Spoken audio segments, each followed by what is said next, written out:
On this Thursday, August 27th, for Tano TV, KRIM Radio News, and Global Trails Media, I'm Randy Roberson.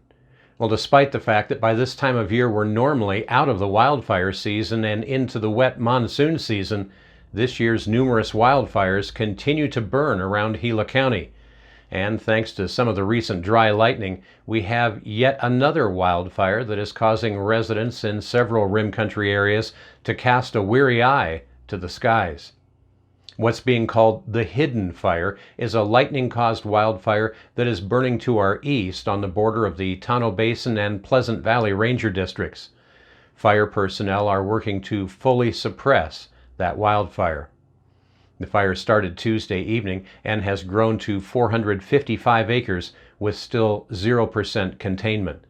The fire is located near Chalk Mountain and Skunk Tank Canyon, and that fire is burning in brush and timber. At this time, the fire is not a threat to any communities, and there are no evacuations in effect. There are 2 engine crews on the scene with 2 hand crews on order. Heavy equipment has also been ordered in to aid in the suppression effort. Crews will be working to assess containment features. Smoke from that fire can be seen from communities along Highway 188 in Tano Basin and from Rye and Deer Creek. And lately, well, it seems like wildfires are the news these days. Firefighters continue to suppress the Salt and Griffin fires. Total resources on the ground for the fire are 410 personnel. Some resources were reassigned from the Salt to the Griffin fire recently. Officials say fire activity and movement will continue to be driven by dry fuels, terrain, slope, and the potential of winds from thunderstorms through the area. We're expecting higher temperatures and lower humidity over the fire for the next several days. The chance of afternoon thunderstorm buildup and outflow winds will remain a concern for public and firefighter safety. Well, despite all this, Highways 188 and 288 are still open. The lightning-caused Griffin Fire, 5 miles northeast of Globe in the Apache Mountains west of Highway 60, has grown to 60,056 acres. Officials say they now have 28% containment on that blaze. The Champion Fire merged with the Griffin Fire. Yesterday morning, the fire jumped a containment line on the southeast corner of the fire and was pushed by southeast winds back towards Highway 60. Firefighters, assisted by air tankers and helicopters, worked throughout the day to slow the fire's spread and keep the fire east of Highway 60. Firefighters continued to build fire line on the west side of the fire and conducted burnout operations along the junction of the 820 and 808 roads to secure the southeast corner of that fire. This has increased the fire size and decreased the containment numbers. Crews on the north and southeast sides have been working to hold fire line from the recent burnout operations there, and they work to extend bulldozer lines from existing roads east to Highway 60.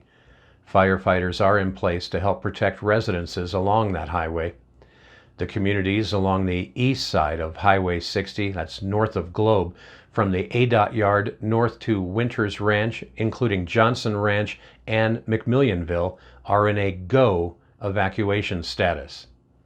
The folks over on the San Carlos communities of Upper Gilson and Skill Center are on set status currently. Highway 60 is still closed from Globe headed toward Sholo. The Salt Fire near the junctions of Highway 188 and State Route 288, or the Young Road on the south end of Roosevelt Lake, at last report was listed at 20,813 acres with now 66% containment. Well, so does it look like firefighters may get some help from some long overdue monsoon showers in that area?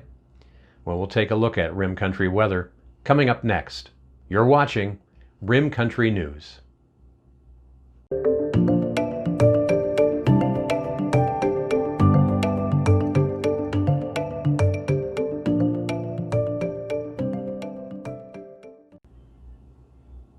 In Rim Country weather, well, it looks like once again we have a chance for afternoon and evening thunderstorms and a possible slight uptick in coverage. These storms will generally be scattered along and south of the Mogollon Rim and over the higher terrain, with isolated coverage over the lower valleys.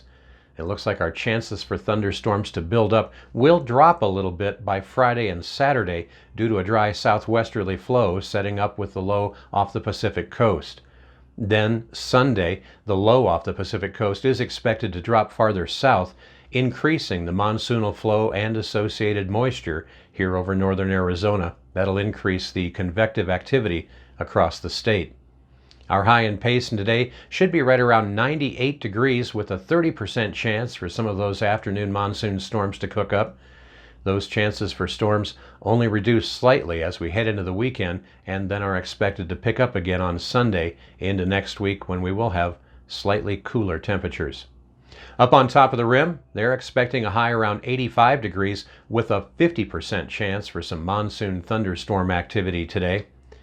And our smoke-laden neighbors to the south in Tonto Basin, where there's been almost no rain fallen in quite some time, well, they're looking for a high once again today, around 108 degrees. They do have a 20% chance for a late afternoon or early evening thunderstorm.